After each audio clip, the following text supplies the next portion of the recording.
Hi there everybody, it's Jason here. It's Friday, it's the 26th of June, about day 99 of my Digging for Antigua project. This isn't going to be a full gardening video, this is just going to be an intermediary update. I've been having some concerns that my cherry tomatoes in particular are producing a lot of leaves and not a lot of fruit. And so what I'm going to do in an attempt to correct that is prune back some of the extra leaf growth to try and balance the plant out a bit so it puts more energy into fruiting and producing trusses than it does into just producing more and more leaves. So okay, let's go and have a look at that. This is the tomato plant, the cherry tomato plant that I'm going to prune today. You can see it looks very healthy, lots and lots of foliage. You see some little fruits in there, huge number of flowers. So what I'm going to do is I'm going to have a go at pruning it. So the key to pruning tomatoes, as I've come to understand from reading the internet,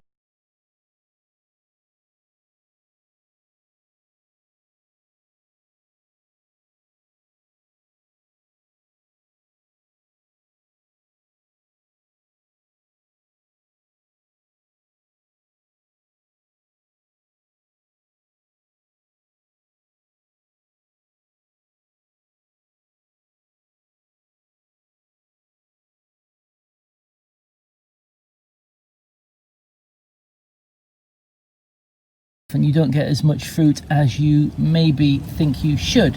So what a lot of tomato growers would advise is limiting the amount of branching in your tomato plants by removing the suckers. Now ideally this is something you do with the plant from the very beginning when it first starts growing. You can see that I didn't do that. If I pull back you can see how branching this plant is. Here is another example of extreme branching in my cherry tomato plant. You can see where my thumb is, there's a branch coming off the main stem or the main branch. This is a sub branch, and then it's split almost immediately 2 or 3 times. You can see all these here, you can see all these extra branches coming off, and each of these branches has the potential for forming its own branches, its own suckers, its own trusses, its own flowers. And so you can see how very quickly it branches and branches, and it can get very top heavy.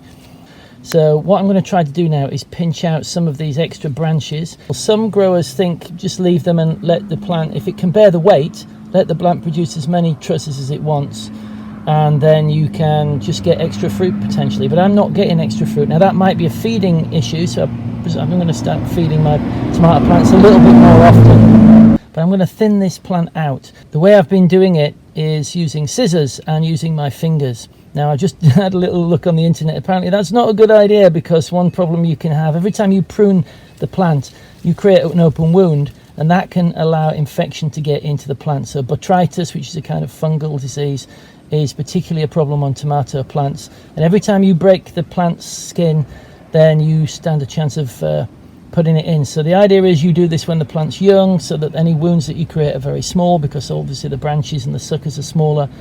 On this plant's going to take a bit of trauma, because I'm going to really cut it back. Hopefully it will survive, and hopefully it will grow on. So let's have a look. So to illustrate the process that I'm going through, here's a truss with a couple of tomatoes at the end of one of my branches. I'm just going to move in a little bit, and you can see how it becomes quite sort of chaotic and branching. If we have a quick look at that there, you see how it's all lots of growth there and lots of stuff coming out from that junction. What I'm essentially going to do is just pinch that off.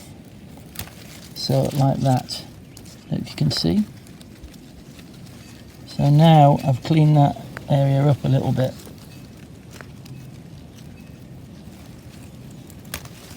And just pulled that off and just clean that area up. Here's another one. We can see this branch coming down here. This is the main branch here, and then there's a little leafy branch going off just here. And then there's this sucker that's come in between these two, and it's creating a whole new sub branch. So essentially, if I allow that to grow, this is going to get very heavy. There's a whole load of growth on that, including flowers and everything.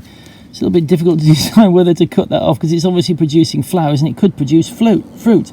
But this plant is getting so top heavy and producing so much leaves and no fruit at all, that I'm just trying to do something drastic to thin it out and to give it a bit of a restart. Don't know whether that's a technical gardening term or not. So I'm going to essentially prune off that sucker there, and then the nice line of the branch will be more obvious to see, and then hopefully the trusses at this end of the branch will be productive. another branch and another day or another hour. This is just another explanation of how to find the suckers and try and decide whether to remove them or leave them to their own devices. So you see here, centrally down the middle of the picture is the main branch. As you come up here, you can see branches going off. So in the center of the screen, if I can put my finger in it, so here you have the main branch, and then here you have a branch coming off naturally, another one coming off, other ones coming off, other ones coming off, and then eventually you get down to here. So I think that this is the main branch, and that this is a side branch, and that this is a sucker. The problem being that this has been left for so long, and I didn't nip this out when it first formed, now that the sucker branch looks almost as thick, and sometimes on the tomato plants that I've got, the sucker looks actually thicker than the main branch or the stem, and so it's kind of hard to distinguish which is which. So if you go further down the branch, here you've got the same thing again. If I just turn the camera slightly, here you've got an ordinary, here you've got the main branch, and you've got another one coming off, a leafy branch, and then here you've got another sucker which is forming its own subplant. Taking off. I'm going to take this one off, and I'm going to show you how I do it when it's like this, if I can do it with my, so I get my scissors and off it comes. So that's it. Now hopefully I haven't infected that plant with botrytis or anything else. These aren't the cleanest scissors, my hands aren't the cleanest, but we sort of have to hope for the best. Okay, so once I've done all that serious cutting and I've brutalized the plants, I'm left with all these cuttings. So these are the suckers. You see, it looks like a nice little piece of tomato plant there with trusses and various other bits and pieces. It's a shame to waste that. So what I can do is I can cut that down into a cutting, and then maybe within a week or so I can have a new small plant with roots, and I can just plant that in the ground or in pots. And I'm really have a quick start to having some more tomato plants rather than growing them from seed. So I'm going to show you how to cut that down into something that you can get roots generated on. So if you do a close-up there, okay? So I want something that's 4 to 6 inches long in the end. You see it's wilting a little bit because it's been out of water for a while. I'm going to cut off the trusses and the excess leaves. So I'm going to cut all the trusses off, the excess leaves, and then I'm going to plant it.